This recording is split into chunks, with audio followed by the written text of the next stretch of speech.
खबर दिल्ली से शराब घोटाले को लेकर ये बड़ी खबर है। सिसोदिया के ऑफिस से कंप्यूटर से ले गई है सीबीआई। बता दें कि जांच के तहत दस्तावेजों की तलाशी की जा रही है। सीबीआई का ये कहना है कि हमने कोई भी रेड नहीं की।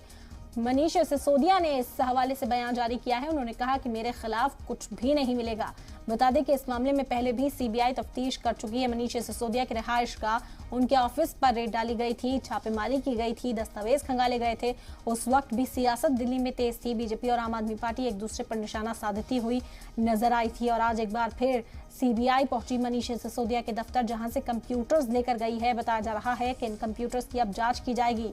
दिल्ली शराब घोटाले से जुड़ा ये पूरा मामला है। उस मामले में पहले भी मनीष सिसोदिया पर जो है नकेल कसती हुई नजर आई थी। मनीष सिसोदिया के दफ्तर और घर के अलावा बैंक खातों को भी खंगाला गया था। हालांकि जब चार्जशीट दाखिल कराई गई इस मामले में, तो न ईडी की और न ही सीबीआई की चार्जशीट में मनीष सिसोदिया का नाम शामिल किया गया था और एक बार फिर मनीष सिसोदिया ने इसे महज सियासत बताया है।